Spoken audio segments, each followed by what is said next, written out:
there is a veiled attack pamusoro paVP Constantino Chiwenga. Kuri kuonekwa kunzi zvigananda aiwa they are doing zvavari kukwanisa as possible kuti vakwanise kutanisha reputation yajenerali, kuti vakwanise kuya vachimbunyikidza jenerali kuti vaaccepte the 2030 plan.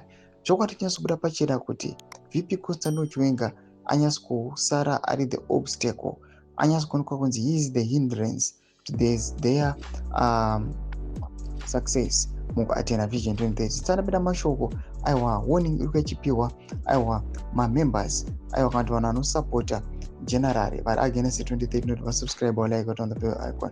Makomisha mudanjira chiti timukanya we must be very careful because Parakashinema 2030 launched a dangerous campaign nezuro vaitenderedza edited video ra2019 vanyepa kuti VP Chiwenga pabvuma 2030 muri kunyepera.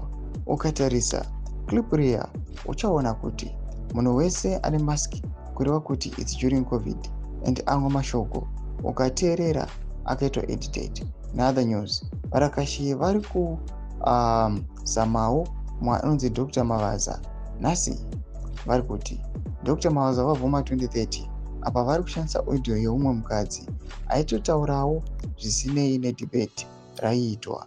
Ukateerera the whole audio iri more than 1 hour uchanzwa kuti Dr. Mavaza vaitoti ministers yambi light kuti hondo haina kurwirwa 1 man 1 vote, chenjerai kusvibiswa uye musatsamwa kana mukanzwa Parakashinema 2030 achiti nenge abvuma 2030 they are desperate kuti povo igashire chinhu chako, but chokwadi ndechekuti povo iri kuti pasine kuviolata constitution, povo tiri kuti Chiwenga 2028 normal developments ari kuya achiupdatewa namukomana Isaac Makomich pamusoro pema-attacks aiwa ari kuitwa kuna general. Pena comment section medu dzafunguro enyu moti kuti pamusoro pechitiko ichi. So subscribe or like, chira on the bell icon.